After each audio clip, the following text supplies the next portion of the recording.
بسم اللہ الرحمن الرحیم الحمد للہ رب العالمین والصلاة والسلام علی سید المرسلین وعلی آلہ وصحبہ اجمعین۔ آج کے درس میں ہم اس پہ بات کریں گے کہ ایک مسلمان کا دوسرے مسلمان کو گالی دینا، برا بھلا کہنا، اس کے بارے میں ہمیں کیا ہدایات ملتی ہیں۔ اور قرآن کریم میں جیسے فرمایا گیا کہ والذین یؤذون المؤمنین والمؤمنات بغیر ما اکتسبوا فقد احتملوا بہتانا واثما مبینا۔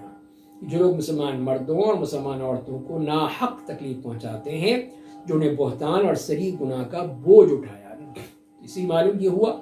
کہ اس طرح مومن مرد ہوں یا عورتوں ہوں کو اس تکلیف پہنچانا، کہ چاہے وہ زبان سے ہو، ہاتھ سے ہو، کسی بھی طریقے سے ہو، سب حرام ہے، ناجائز ہے، نہیں کرنی چاہیے۔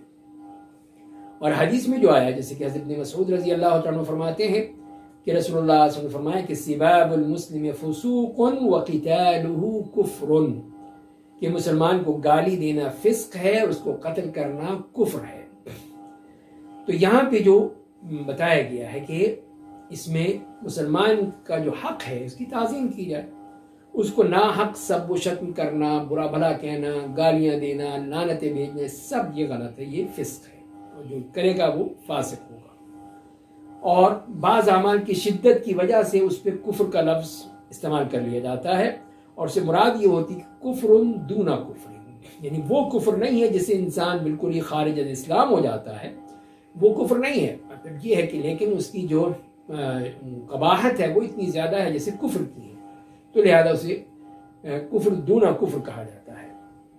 تو اس میں پھر یہ اس قسم کی بات آ جاتی ہے جسے قتال کفر کہا ہے، کہ مسلمان کو قتل کرنا کوئی آسان بات نہیں ہے،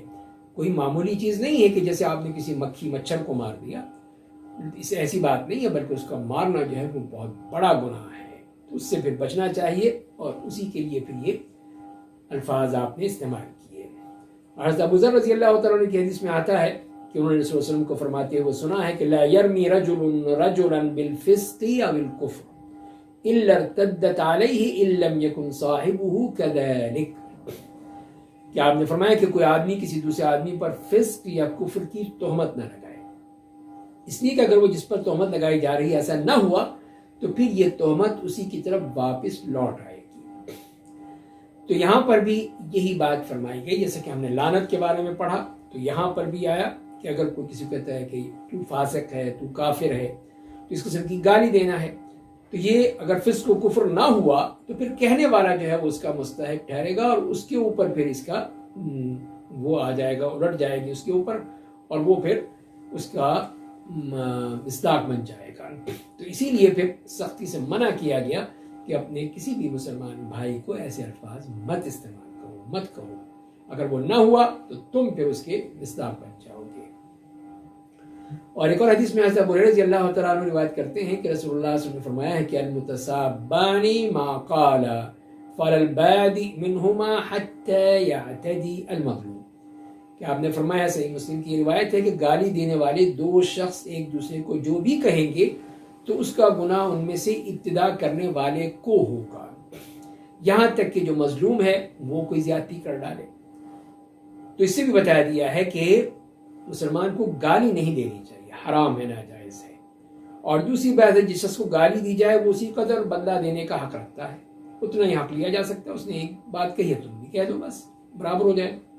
لیکن جب کوئی شخص گالی دے کر اپنی گالی کا بدلہ لے لیتا ہے، پھر دونوں کا ایک دوسرے پر کوئی حق نہیں رہتا۔ البتہ ابتدا کرنے والے کو گناہ ہوتا ہے کہ اس نے اس کی ابتدا کی، آغاز کیا اور اس کو شروع کیا، تو لہذا پھر وہ اس کا ذمہ دار بن جاتا ہے اور اس کے اوپر زیادہ گناہ آتا ہے۔ لیکن اگر جو مظلوم ہے وہ زیادتی کرے، وہ جو ہے اینٹ کا جواب پتھر سے دے اور پھر بڑھاتا چلا جائے، تو وہ بھی پھر گناہ گار ہوگا کہ اس نے اپنا بدلہ نہیں لیا بلکہ اور زیادتی کر دی ہے۔ تو لہذا اصل چیز یہی ہے کہ وہ صبر کریں، معاف کر دیں، یہ اچھی بات ہے، اس سے آپس میں نہ عداوت پیدا ہوتی ہے نہ دشمنی پیدا ہوتی ہے۔ آپس کے گالن گلوچ اور آپس کی اختلافات، یہی چیز جو ہے یہ انسان کو پھر کہاں سے کہاں لے جاتے ہیں۔ اور ایک اور حدیث میں ملتی ہے حضرت ابو ہریرہ کی، جس میں فرماتے ہیں کہ نبی کریم صلی اللہ علیہ وسلم کے پاس ایک آدمی لایا گیا جس نے شراب پی رکھی تھی، آپ نے فرمایا کہ اسے مارو۔ حضرت ابو ہریرہ فرماتے ہیں کہ ہم میں سے کوئی اسے اپنے ہاتھ سے مار رہا تھا، کوئی اپنے جوتے سے، کوئی اپنے کپڑے سے، جب وہ مار کھانے کے بعد واپس جانے لگا تو لوگوں نے کسی نے کہا اللہ تجھے رسوا کرے، تو آپ نے فرمایا تم یہ نہ کہو، اس کے خلاف شیطان کی مدد مت کرو۔ تو اس سے معلوم یہی ہوا کہ شخص نے تو غلطی کی ہے، تو تم کیوں غلطی کرتے ہو؟ تو اس لیے پھر شراب نوشی جو ہے وہ کوئی اس کو اسلام سے خارج تو نہیں کر دیا، تو ایمان کی نفی ہو رہی ہے صرف، لیکن یہ تو کہ وہ انسان غلطی ہو گئی ہے۔ تو اصل جو شراب نوشی کی سزا وہ 40 کوڑے یا 80 کوڑے جیسے بعض ائمہ نے کیا، لیکن یہ اس حد مقرر ہونے سے پہلے کا معاملہ تھا، تو اسی لیے پھر آپ نے سے کہا کہ ہاتھوں، جوتوں، کپڑوں اس طرح بس اس کی پٹائی کر دی جاتی اور اس کو چھوڑ دیا جاتا تھا۔ تو لہذا پھر اس کو یہ کہنا کہ تو یہ رسوا کرے، یہ بات بھی نہیں کہنی چاہیے، یہ بھی گالی ہے، اس کی جو رسوائی ہونی تھی سو ہو گئی، مزید اس کو کہنا اس طرح وہ ایک طرح سے ڈھٹائی پیدا ہوگی اس میں، اور ڈھیٹ ہو جائے گا، اور وہ پھر اس پہ پکا ہو جائے گا، اچھا ٹھیک ہے میں اور کروں گا۔ اس کے بجائے اس کے لیے ہدایت کی دعا کریں،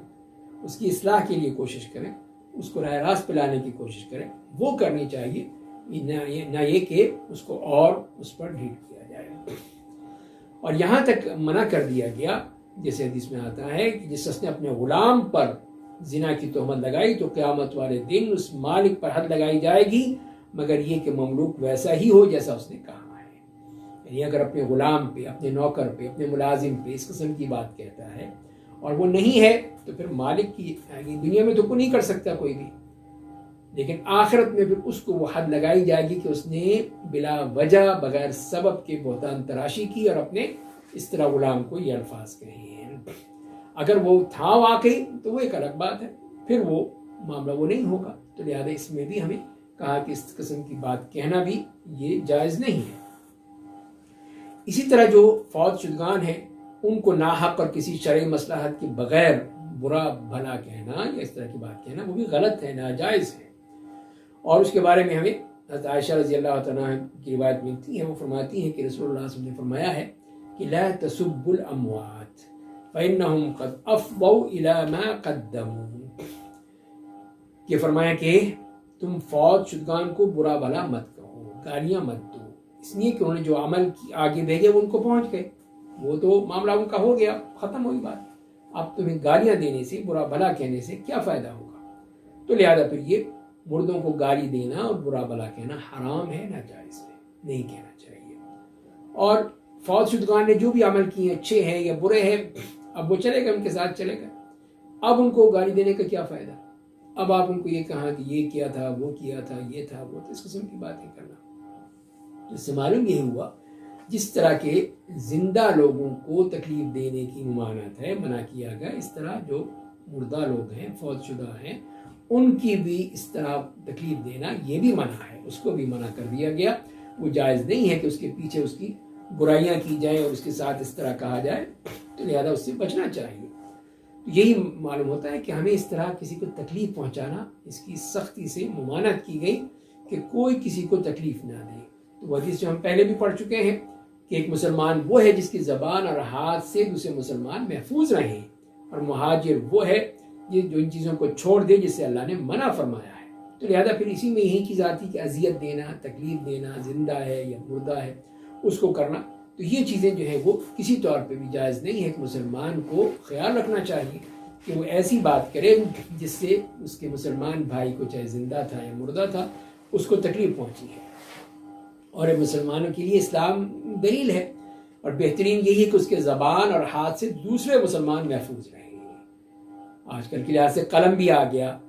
لکھنے کا بھی آ گئے، تمام وہ اس قسم کے آلات آ گئے، سوشل میڈیا آ گیا جس میں یہ تمام چیزیں آتی ہیں، جس سے لوگوں کو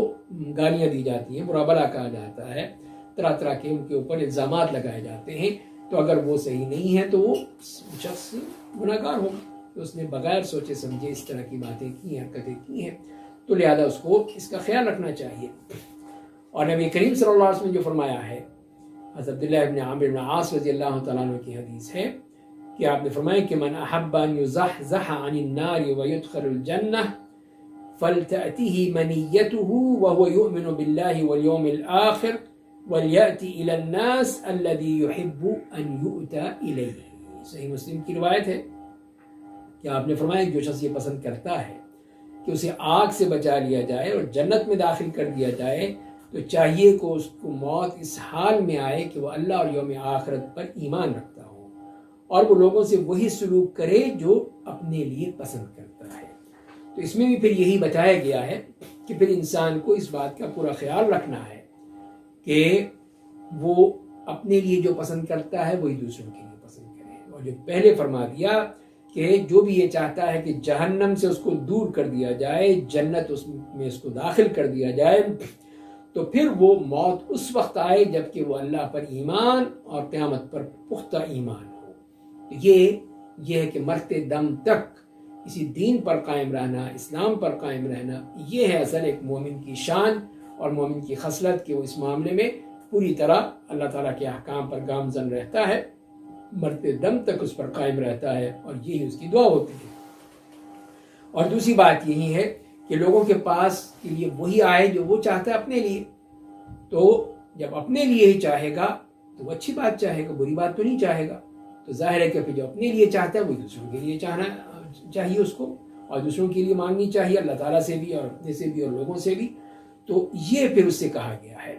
کہ وہ لوگوں سے وہی سلوک کرے جو اپنے لیے پسند کرتا ہے،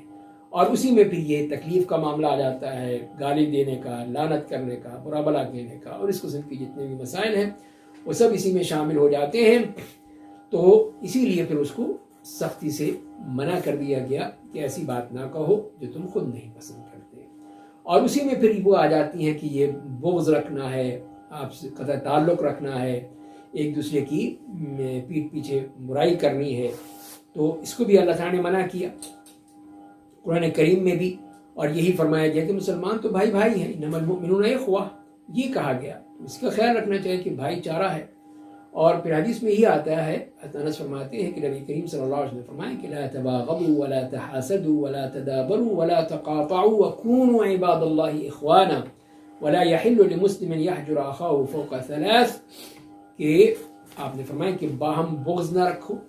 حسد نہ کرو، ایک دوسرے سے اعراض